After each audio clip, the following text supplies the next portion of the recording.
పల్లె చివర్లో ఉన్న పెద్ద వేప చెట్టు కింద తాతయ్య, నర్సయ్య ప్రతిరోజు కూర్చుని పిట్టలతో ముచ్చరించేవాడు.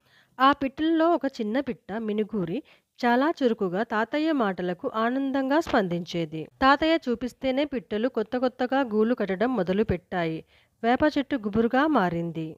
ఒకరోజు పల్లెకి ఒక మాయగాడు వచ్చాడు. అతని కళ్ళల్లో వంచన, మాటల్లో మాయ. అతను గ్రామస్తులకు చెప్పాడు, ఈ చెట్టు కింద పిట్టల గూళ్ళలో బంగారం దాగి ఉంది. పల్లెవాళ్ళు అతని మాటలు నమ్మి చెట్టును నరికేయడానికి నిర్ణయించారు.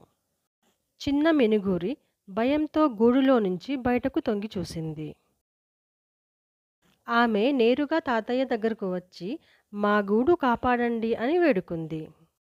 తాతయ్య ముద్దుగా నవ్వుతూ, నేను కాపాడుతాను, అందరికీ చెట్టు కథ చెబుతాను అన్నాడు.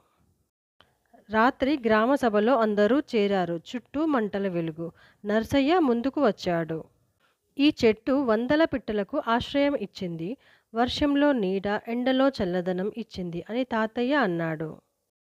అతను తన జ్ఞాపకాల్లోకి వెళ్ళాడు. తన తాతయ్య ఈ వేప చెట్టును చిన్న మొక్కగా నాటిన దృశ్యం చూపించాడు.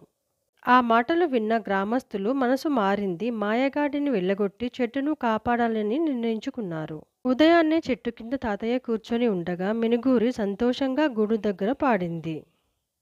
ఆ చెట్టు నీడలో గ్రామం అంతా సంతోషంగా జీవించింది. తాతయ్య మాటలు అందరికీ గుర్తుండిపోయాయి. బంగారం కన్నా గొప్పది జీవం.